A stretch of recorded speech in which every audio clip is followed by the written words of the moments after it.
Hi, welcome to Plimsoll. If ever there was a market that's had to fly through unrelenting turbulence over the past few years, it's the fresh produce market. First we had the pandemic.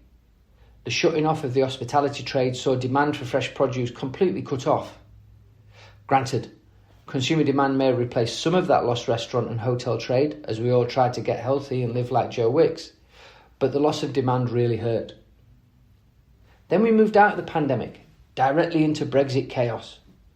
Loss of unfettered access to the single market led to queues of lorries at Dover, reams of paperwork to move produce, a dearth of seasonal staff to pick things out of the ground and pack it. The list of disruption from our withdrawal from the EU is long and it's growing, with Northern Ireland just the latest. Now we haven't even mentioned soaring input costs, national insurance increases, Ukraine and all the other things that continue to buffer the fresh produce market. But let's move on now onto how all of these challenges are impacting values across the sector. Values in the fresh produce market are falling, with almost half of all firms Plimsoll has assessed losing 10% or more of their value. Only 120 firms have seen their value rise over the last few years. The change in values over the last 2 years has been more stark.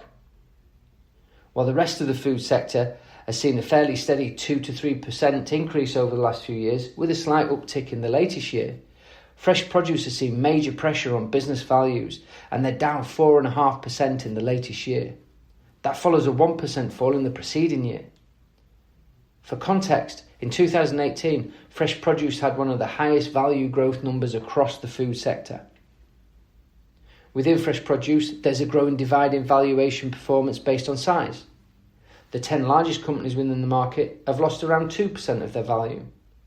In contrast, companies under £4 million turnover have, on average, shed 16% of their value in the same period. There is a group of middle-sized companies that have seen values rise, but they are an outlier in the market.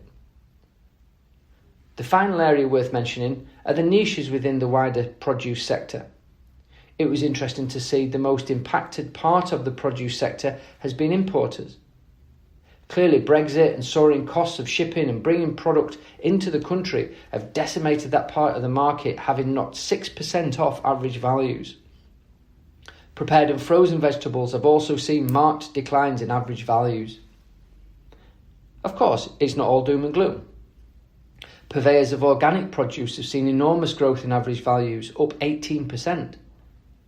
Similarly, domestic soft fruit growers have seen values up 5%, despite all the issues regarding picking and packing produce and the sales routes into the single market becoming increasingly fraught. It's clear that the fresh produce industry is under increasing pressure, and without an end in sight to the disruption affecting the market, the malaise looks likely to continue. To help you make sense of some of the impact on the market, we're offering a free insight report looking at business value trends across the sector. Click on the link below to download your copy now. Thank you for listening.